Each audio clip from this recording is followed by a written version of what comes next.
inocência pura que vivi,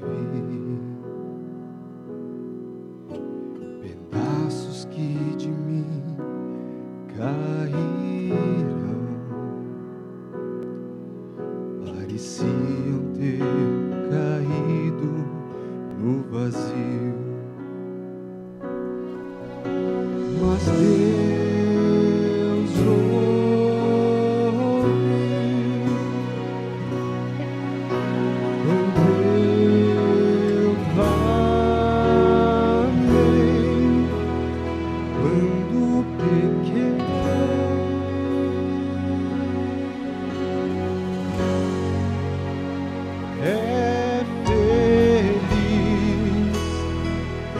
já chorou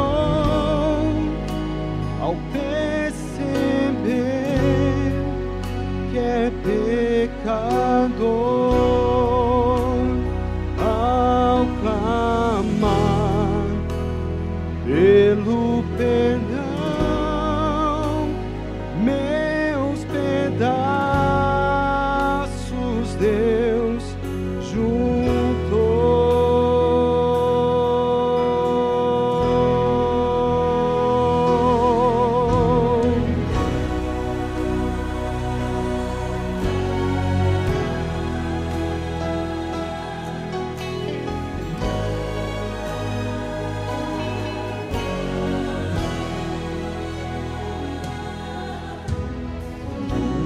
Caminhei sem Deus,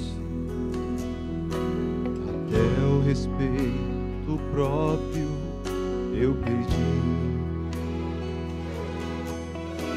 tentando procurar saídas, na mesma armadilha eu caí. Mas Deus ouviu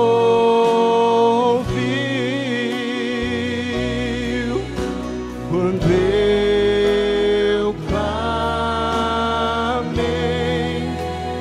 quando pequei.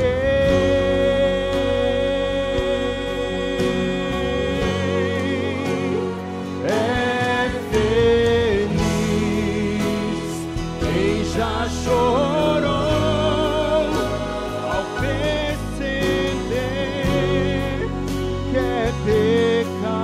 pecador, ao clamar pelo perdão, meus pedaços Deus juntou.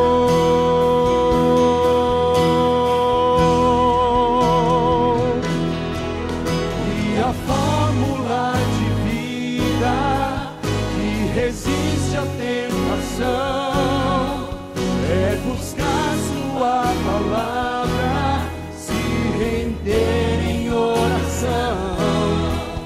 Eu nem mesmo tenho forças pra enfrentar quem já perdeu. Minha armadura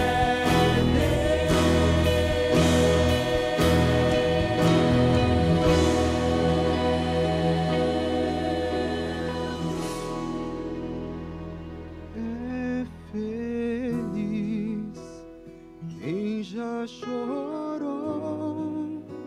ao perceber que é pecador,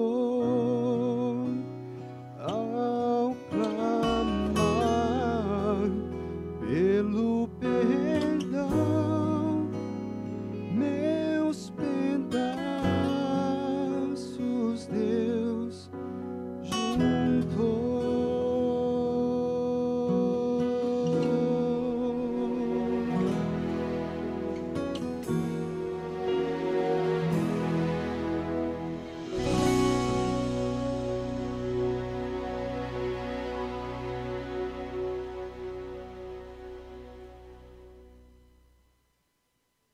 Amém?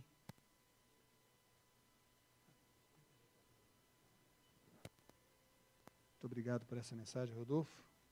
Uma mensagem que realmente conforta o nosso coração. Agora o som está ficando legal, né? Boa noite, irmãos. Muito bom estarmos aqui nessa noite, né? E juntos eu uso este mesmo, ou uso esse aqui da... Ok? Esse aqui também. Beleza, vamos usar então esse que a gente sempre usa. Pedir para o Mauro. Muito bem. Temos nessa noite amigos conosco. Rodolfo canta no final também, mais uma vez. Maravilha. Temos alguém conosco pela primeira vez? Não? Muito bem. Quantos dos nossos amigos que estão conosco nessa noite são amigos nossos, não membros, mas são amigos? Quantos que não pertencem a essa igreja? Opa, olha aí, temos... Sejam bem-vindos, viu? Vocês que estão conosco, que não são membros relacionados em nossa lista, mas eu espero que nessa noite você se sinta membro da família do Senhor. Amém? Deus possa abençoar. Nessa noite, eu quero continuar para ampliar um pouquinho o tema que falamos no domingo passado, sobre o cristão e a obediência. Mas antes, vamos orar, incline a sua cabeça, ore comigo, vamos pedir a direção do Espírito Santo. Querido Pai, muito obrigado pela Tua presença conosco nessa noite. Te agradecemos pelo belo dia, um dia muito bonito aqui na cidade de São Paulo, o sol, e pelo privilégio de estarmos em família, e podermos, nesta noite, estar aqui buscando a Tua palavra. Humildemente pedimos-te que Tu nos ajudes, através do Teu Santo Espírito, nessa noite, dirigindo a nossa mente para compreendermos a Tua verdade, a Tua vontade. Dá uma bênção a cada um de Teus filhos, de perto e de longe, daqui de Vila Matilde, e também muitos amigos que acompanham através da internet. Te rogamos e agradecemos em nome de Jesus. Amém. Não apenas hoje, em nossos dias, mas em todas as épocas, sempre houve muita confusão sobre o assunto da relação entre fé e obras. E esta confusão ainda é agravada pela tendência das pessoas de oscilar ou no extremo ou no outro. Algumas pessoas dizem que uma vez salvo para sempre. Uma vez salvas pela fé em Cristo Jesus, eu não preciso fazer nada mais. Então, alguns enfatizam a fé, desprezam as obras, e outros vão para um outro lado. Dizem que somente pelas obras podemos nos salvar. No entanto, o apóstolo Paulo é enfático ao afirmar em Gálatas capítulo 3, verso 11, se você quiser abrir a sua Bíblia, ele faz uma afirmação enfática, ele diz assim, que é evidente que ninguém pela lei será justificado diante de Deus, porque o justo viverá pela fé. Portanto, meus queridos, nós somos salvos pela fé, mas precisamos compreender o verdadeiro significado desta salvação pela fé e o seu efeito na vida do cristão. E agora eu quero que você abra sua Bíblia na carta aos Efésios, do mesmo apóstolo, o apóstolo Paulo, no capítulo 2, verso 8, Efésios 2, verso 8, o apóstolo Paulo diz o seguinte: porque pela graça sois salvos, mediante a fé, e isto não vem de vós, é dom de Deus. Muito bem, nós estamos vendo que a palavra de Deus é categórica em dizer que nós somos salvos, de que maneira? De que maneira, irmãos? Mediante a fé. Portanto, se somos salvos através da fé, isso implica que é impossível que salvemos a nós mesmos. Apenas Deus pode salvar. E Ele fará isto somente se crermos. Somente se crermos. E uma pessoa que recebe essa salvação, mediante a fé, será sempre obediente. Muito bem. Conforme nós falamos na semana passada, a fé e a obediência são companheiras inseparáveis. Não é possível obter uma sem a outra, porque Deus não nos salva por nossas boas obras.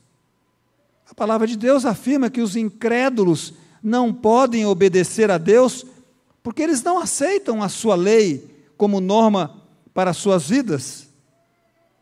E é neste sentido que Romanos capítulo 8, verso 7 declara que o pendor da carne é inimizade contra Deus, pois não está sujeito à lei de Deus, nem mesmo pode estar. Portanto, os incrédulos estão, porque não creem, eles estão à mercê da carne. E os crentes? Abra sua Bíblia no livro de Ezequiel. Ezequiel, no capítulo 11.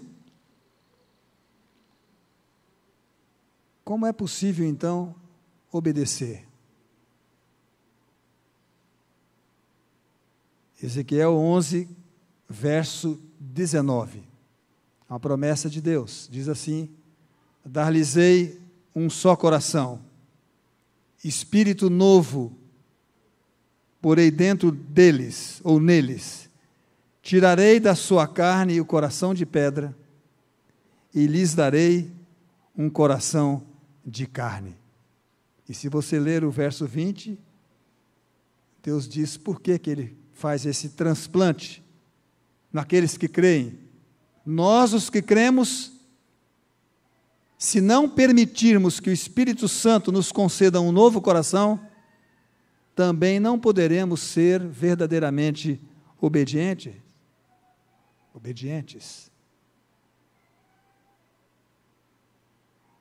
O processo que conduz à salvação possui dois componentes inseparáveis. Podemos colocar como duas etapas na vida de um cristão. A primeira é a ação do Espírito Santo na vida de uma pessoa, que leva essa pessoa a reconhecer o seu pecado. O Espírito Santo insta com os pecadores a buscar a Deus. O Espírito Santo continua agindo em nossos dias. Segunda Epístola de Pedro 3, verso 9, afirma que Ele, Deus, é longânimo para conosco, não querendo que nenhum pereça, senão que todos cheguem ao arrependimento. O Espírito Santo insta com os pecadores. Essa é a primeira etapa. Em segundo lugar, quando os pecadores respondem ao chamado que o Espírito Santo lhes fez, Jesus os convida a converter a obediência em uma característica que sobressai em suas vidas. Quando essa pessoa aceitou a Cristo, permitiu o Espírito Santo agir na sua vida, Isaías 30, 21 diz assim: quando te desviares para a direita e quando te desviares para a esquerda, os teus ouvidos ouvirão atrás de ti uma palavra dizendo, complete, este é o caminho, andai por ele. Quando isso acontece, meus queridos, então a obediência se torna na prova objetiva para determinar se uma pessoa realmente recebeu a salvação. Vejam, olha só o que eu acabei de falar aqui. Quando isso acontece, a obediência se torna uma prova determinante para verificar se a pessoa recebeu a salvação. Querem saber o que Jesus falou sobre isso? Evangelho de João, abre sua Bíblia. Este é um dos versos mais conhecidos do Novo Testamento. Evangelho de São João, no capítulo 14, São João 14, verso 15. Olha o que Jesus falou: se me amais, guardareis os meus mandamentos. Veja o que Jesus expressou claramente. Jesus falou, numa outra ocasião, que a árvore é conhecida por quê? Pelo seu fruto. Mas eu quero dizer nessa noite que a obediência não é simplesmente uma ação, e sim uma atitude. A obediência é um compromisso que se origina nos centros afetivos e cognitivos da mente. Como nós falamos domingo passado, uma pessoa ela pode muito bem causar a impressão de ser obediente e, no entanto, interiormente está detestando ou detestar o ato de obedecer. Quando nós não estamos comprometidos a obedecer sinceramente a Deus, sabe o que vai acontecer? Em alguns momentos nós vamos questionar a Deus e vamos perguntar: que mal há nisso? Não vejo nenhum motivo para não fazer isso. Porque não há um compromisso de coração. Você está com a Bíblia aberta em São João 14 ainda? Veja o que diz o verso 21. Jesus falou: aquele que tem os meus mandamentos e os guarda, esse é o que me ama. Que declaração! Aquele que tem os meus mandamentos e os guarda, este é aquele que me ama. E ele continua: aquele que me ama será amado por meu Pai, e eu também o amarei e me manifestarei a ele. Algumas pessoas acreditam que Jesus não valorizou a obediência, mas pelo contrário, quando esteve nesta terra, Jesus não diminuiu a importância da obediência, pelo contrário, ele exaltou ainda mais do que o próprio Moisés. Vamos ver? Mateus capítulo 5. Vejamos o que está escrito em Mateus no capítulo 5.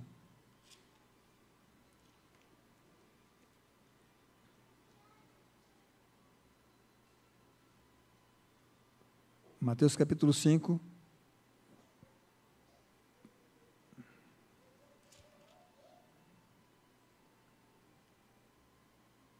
Vamos ler aqui o verso 27 e o 28.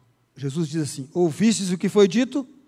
Não adulterarás. Em outras palavras, olha o que Moisés declarou: eu, porém, vos digo, qualquer que olhar para uma mulher com intenção impura no coração, já adulterou com ela. Jesus ampliou, aprofundou ainda mais a importância da obediência.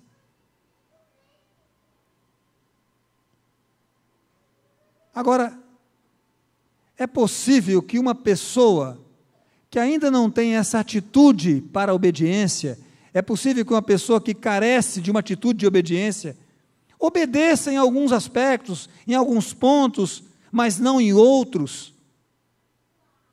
Mas a obediência genuína, meus queridos irmãos, não é discriminatória.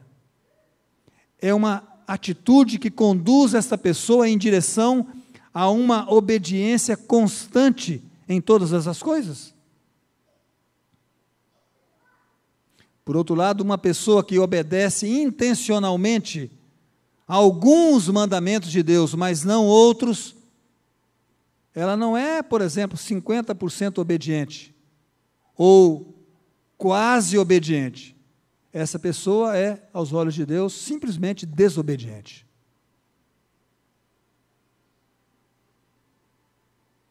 Porque não existe nesse coração ainda uma atitude espontânea, verdadeira. E como é que Deus avalia as pessoas? Deus avalia a obediência de uma pessoa pela sua capacidade de obedecer. As pessoas são diferentes, até na capacidade de obedecer. Uma pergunta: visto então que a obediência genuína é uma atitude que surge quando uma pessoa aceita Jesus como seu Salvador, significa que todos os que aceitam Jesus obedecerão perfeitamente e imediatamente? A resposta é não. Há diferenças. Veja o que está escrito no livro de Salmo.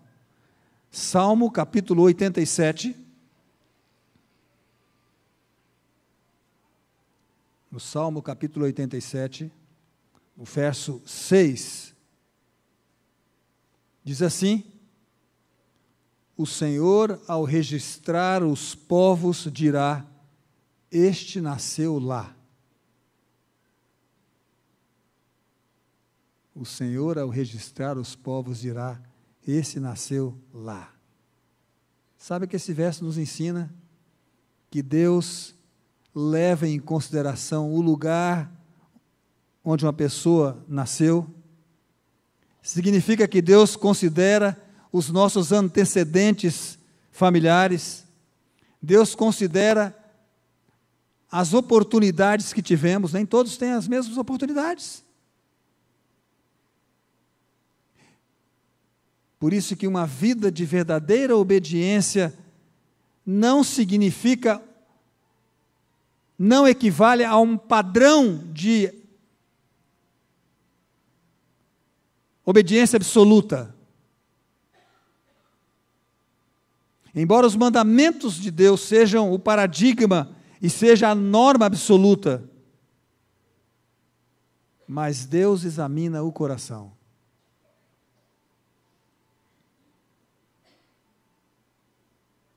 Você se lembra quando você foi à escola pela primeira vez? Primeira vez que você foi à escola?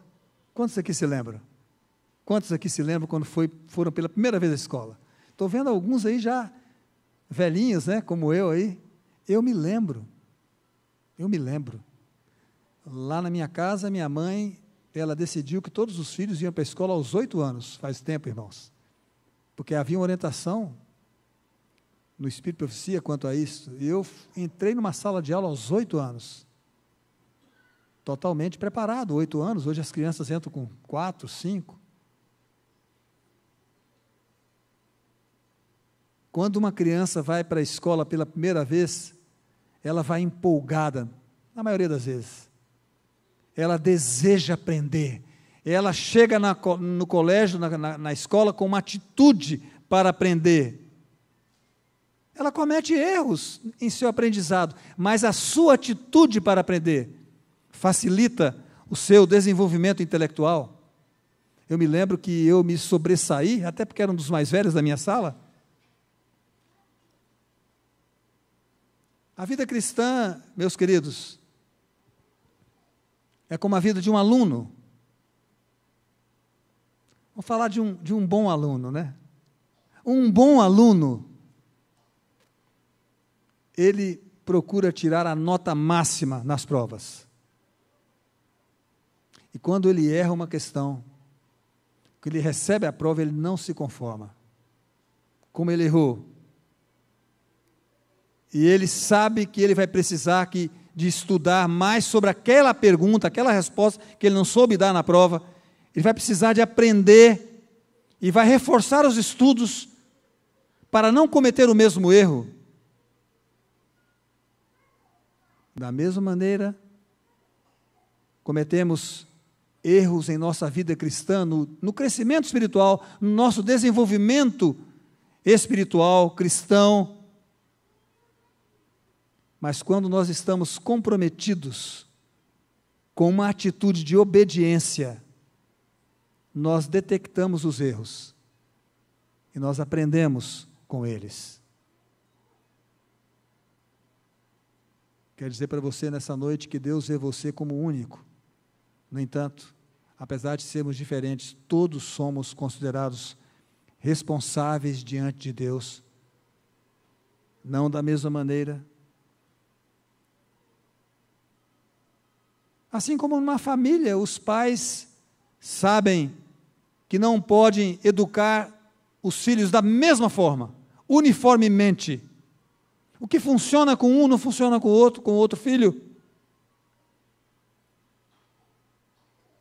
Da mesma forma, embora Deus empregue o mesmo padrão, que é a sua lei, para medir a todos, Ele não nos considera a todos responsáveis da mesma maneira, porque há diferenças. A prova final para um aluno de primeiro ano é diferente do que para um aspirante ao doutorado.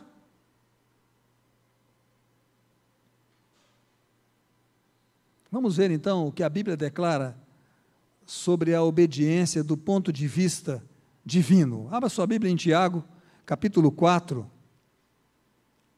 Tiago, capítulo 4, a epístola de Tiago, uma das últimas epístolas do Novo Testamento.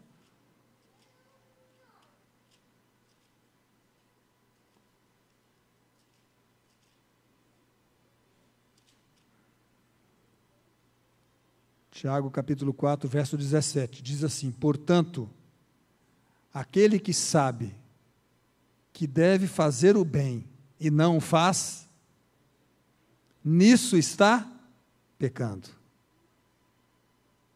Estão vendo como que Deus considera?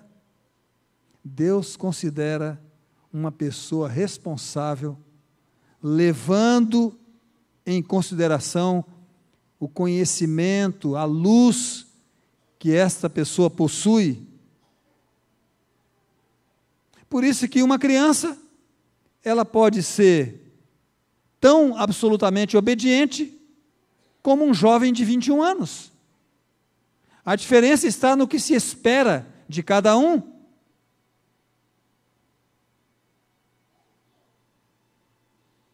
A desobediência, por sua vez, por outro lado, está associada ao pecado voluntário.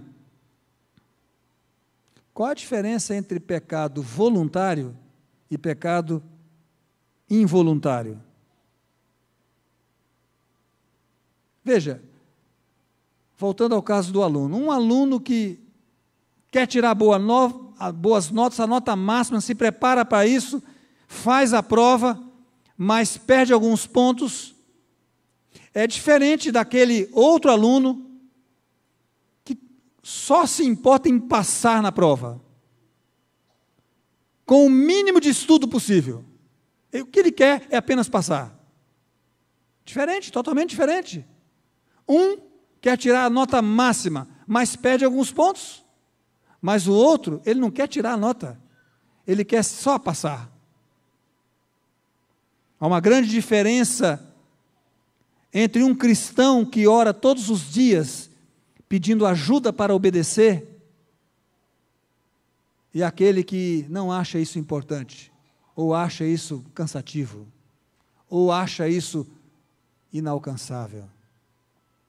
Meus queridos, o verdadeiro cristão está sempre consciente dos seus erros e fracassos.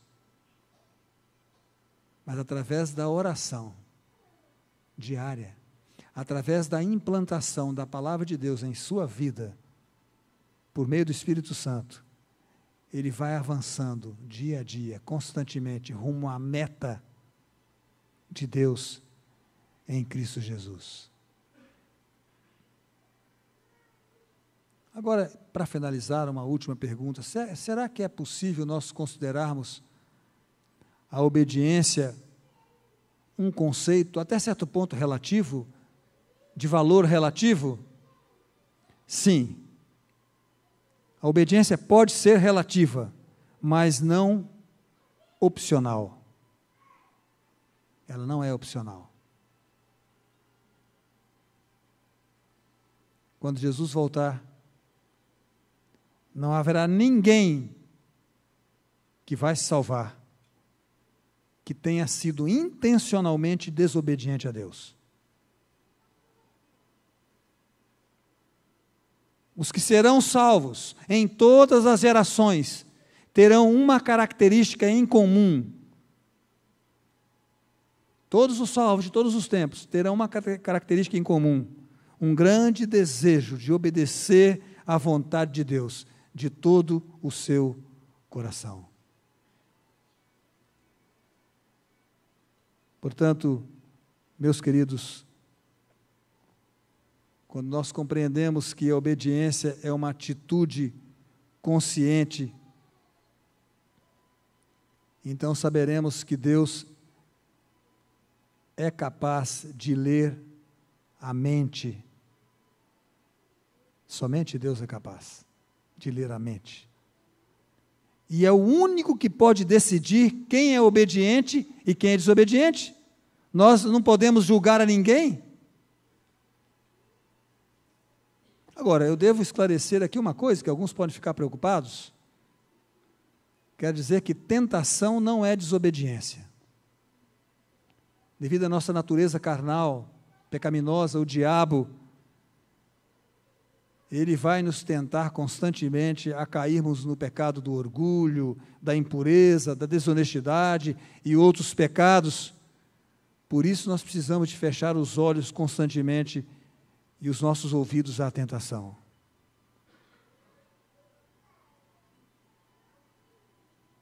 Eu quero ler o último texto nessa noite, primeira epístola de João, capítulo 4, verso 18. Primeira epístola de João, capítulo 4, verso 18. Eu quero dizer o seguinte, que a obediência genuína se origina no amor.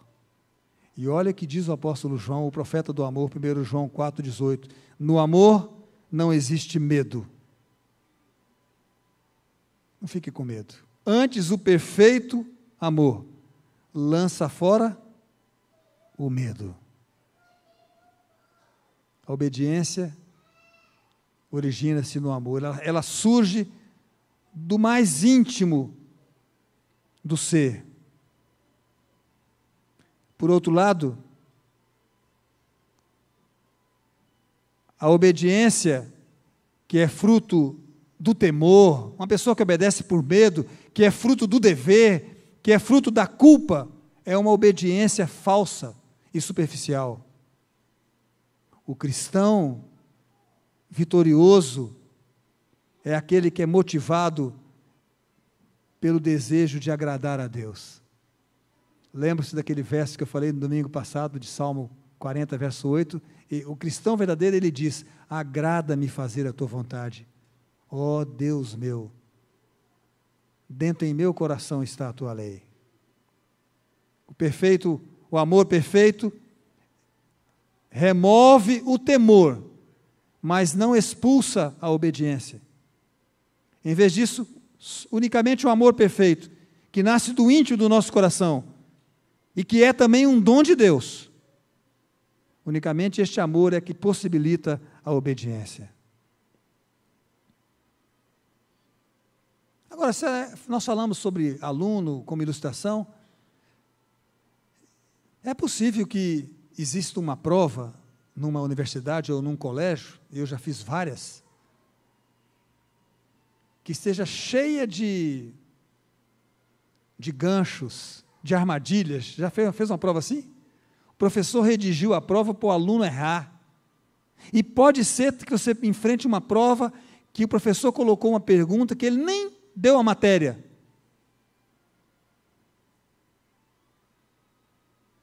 Mas isso nunca vai acontecer na vida do cristão. Porque os mandamentos de Deus não são um fardo.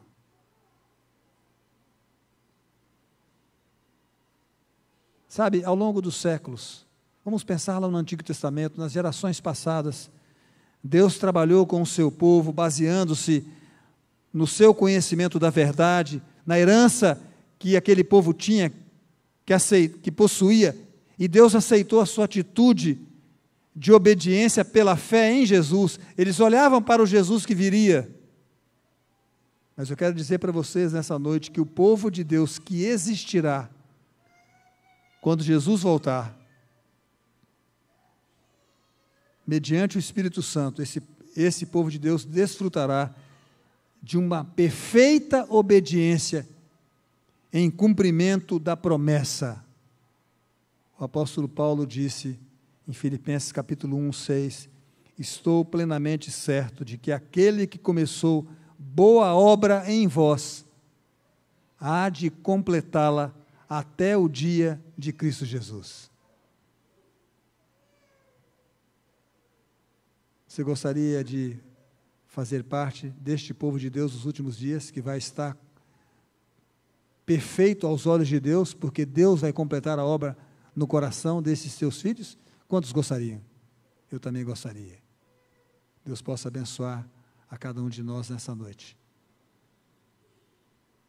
Que possamos buscar essa motivação do coração e buscar intensamente a presença do Espírito Santo em nossa vida. Enquanto o Rodolfo estiver cantando, ore ao Senhor, peça que Ele lhe ajude, lhe abençoe a experimentar essa nova mudança em sua vida.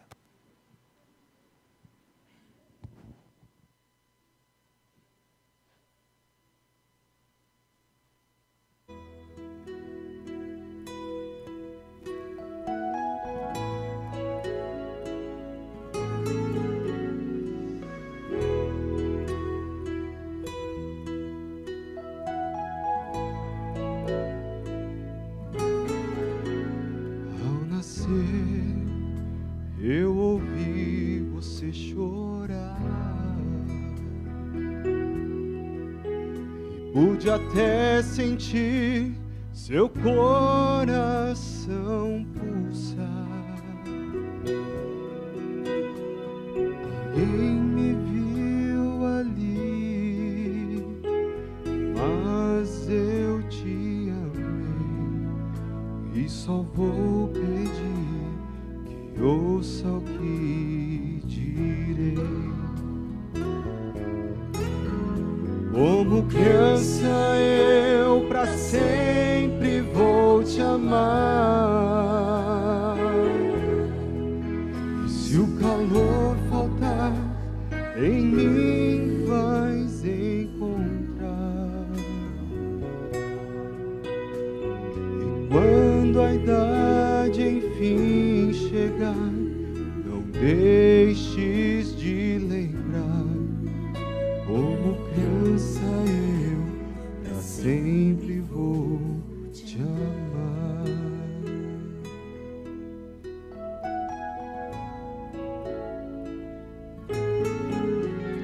Pude ouvir a primeira oração e as promessas sinceras que me fez.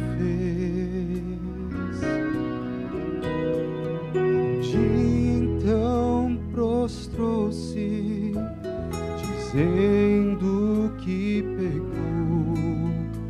Te dei a mão e o tempo então voltou. Como criança eu pra sempre vou te amar. E se o calor faltar, em mim vais encontrar. E quando a idade enfim chegar, não deixe de lembrar. Como criança eu pra sempre vou te amar. Como criança eu pra sempre vou te amar. E se o calor faltar, em mim vais encontrar. Quando a idade enfim chegar, não deixes de lembrar. Como criança eu pra sempre vou te amar. Como criança eu